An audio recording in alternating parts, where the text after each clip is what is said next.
Hello, everybody, and welcome to Focal Points.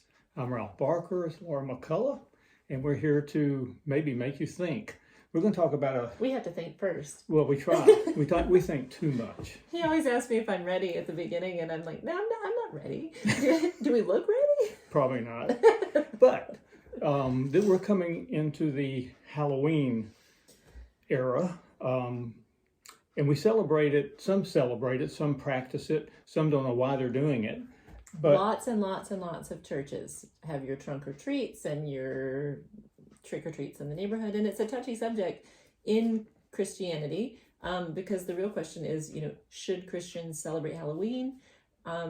Are there ways to make it safe and church friendly? Those sorts of things. And there are a lot of teachings out there on the topic, and there are a lot of churches and pastors that avoid discussing the topic because they just want to have fun, right? Well, I know here in LJ down on the square, a lot of churches set up places to give out candy and give out gospel tracts and to make it a Christian type activity. Halloween in itself, as Halloween, is not a Christian holiday or celebration time, but it started October 31st, 1517, when Martin Luther nailed his 95 Theses on the door of the church. Talking about Reformation Day. Reformation Day. But then here's the thing. So as a forewarning, I have strong thoughts on this topic in particular. Y'all have, if you've watched any videos, I have strong thoughts on lots of things. This one in particular, I have words.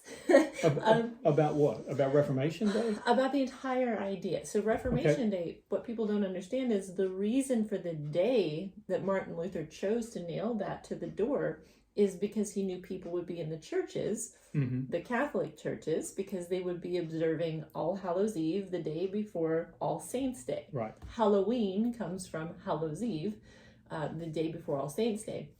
And people have kind of framed that as a Christian observance, but they have no idea what it was or where it came from. So the All Saints Day, it's literally this day that the veil between the living and the dead is thinned. It didn't become a Catholic holiday until Pope Gregory in it was 9th or 10th century, made a day for the Christians to pray for the dead. And that's why they had those church services on that night. But roll it back, and it's Samhain.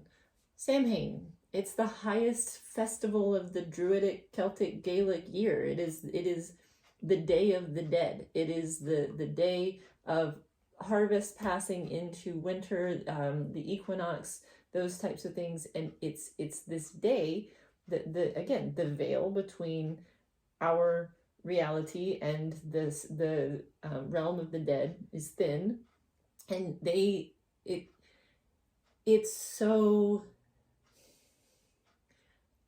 it's very, very, very pagan. It can't pretend to be anything else. And when Pope Gregory had those services started, they weren't even trying to act like it was a Christian day.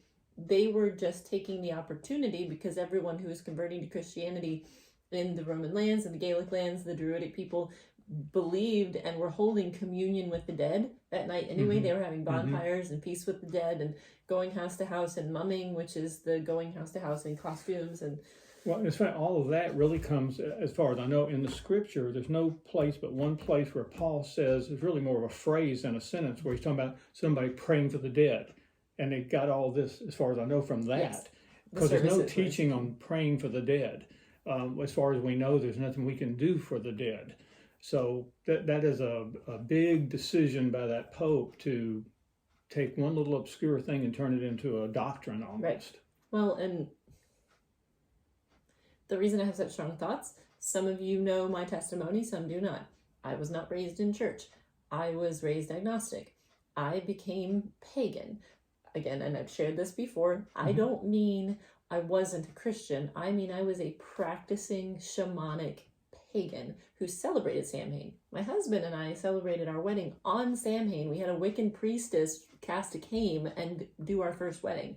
Now, when we came to Christ, we were baptized and we renewed our vows and changed our anniversary and all of those things. We invited Jesus to our second wedding, right? So we redeemed those things, but I'm very familiar with this day.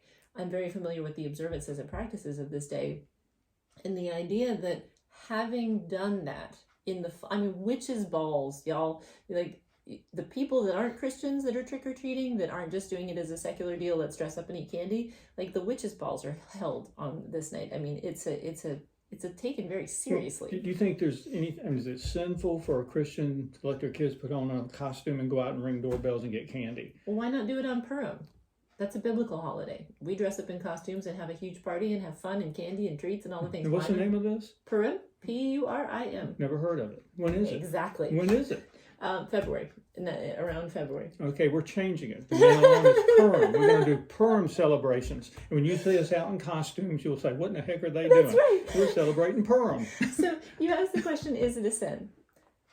I'm going to read a verse because this, again, having done it as a pagan and having come to Christ myself, having redeemed my life, my thoughts, my practices, my worship, the concept of going out and celebrating Halloween for me in any capacity whatsoever, because, I mean, all right, I'll read this verse and then I've got another thought on it, because it just, I'm like, stop, please stop, please. Okay, so, because I would get angry. Get in touch with your feelings when you're doing this. Dude, because, well, pagan worshipers get angry that Christians are co-opting their holidays. I mean, we had this conversation in the Christmas video last year. Like, pagan worshipers get mad when you're using a Yule log and putting Jesus' name on it, because there are Scandinavian pagans who continue to use a Yule log as the central element of their worship. So it for them, they equate it to what you would feel like when a Satan worshiper uses a cross. Yeah. Because they do. They do. So when a satanic worship ritual were to use a Bible or a cross or something that you feel strongly about, or a holiday that you associate with, that feeling of offense, there are pagans who feel that way about Christians doing Halloween. I never thought about that. So, hey, I made you think. Yeah, I'm always thinking. All right, so this is Deuteronomy 12, and it starts in verse 28.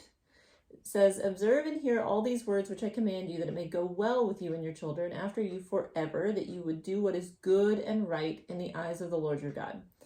And it goes down into 30. It says it's talking about the nations around you. It's talking about the pagan nations. And it says, be careful that you are not stumbled to follow them after they are destroyed from before you, that you do not inquire after their practices and their gods, saying, how did these nations worship their gods?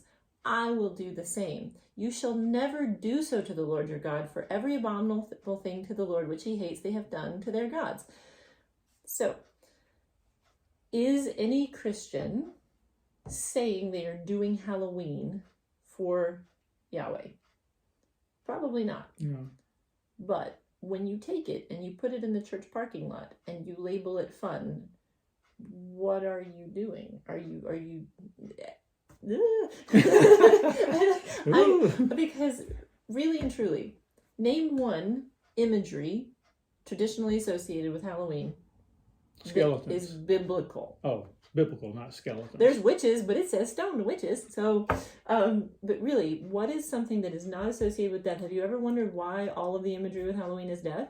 What about pumpkins?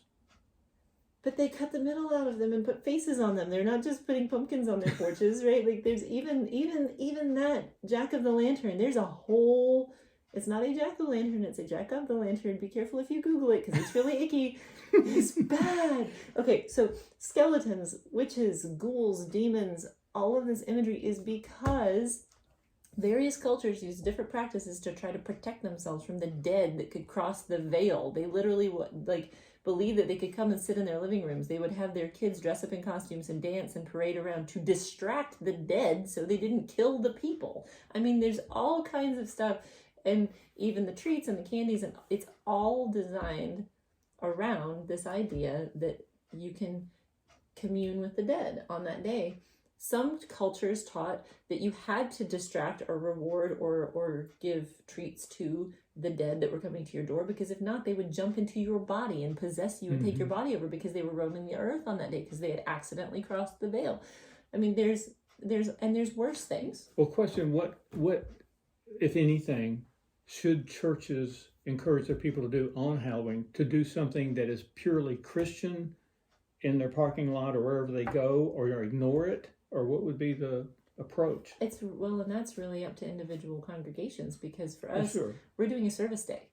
Our men's group is going to come here to Cornerstone and help with the landscaping and the gutters and all of the things that need to do, and we'll probably have dinners with our families afterwards, or go have Chinese food, or go bowling, or so, we'll just do something that isn't that. And I mean, we can get together and have fun. You can have a fall festival, or better yet, everyone could just celebrate Sukkot, because there is a biblical fall festival where you get to have fun and do all the kinds of good things. We had a blast at Sukkot. The zip lines were the best. Well, we learned about Sukkot, and what was the other one?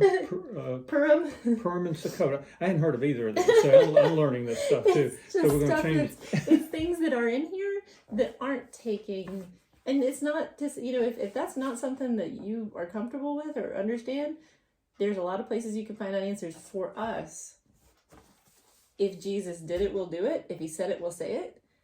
And if God said don't do it, we try really hard not to. And, for us, Halloween is, it's the Day of the Dead.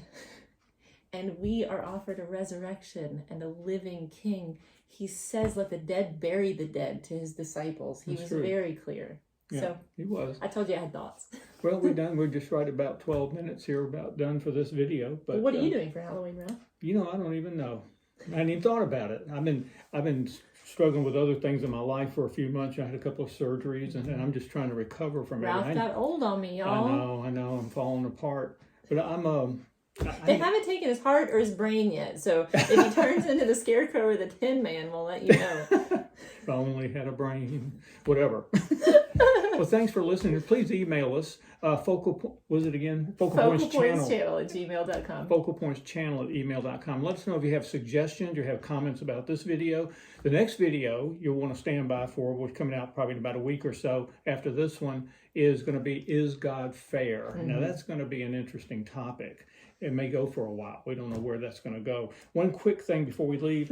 Those that are interested in issues and what's going on in the country from a biblical perspective, this is AFA, American Family Association's magazine, the AFA Journal. This is the best Christian magazine I've ever seen. Very cool. It's very short things. It's got some articles. Well-designed. Well-designed.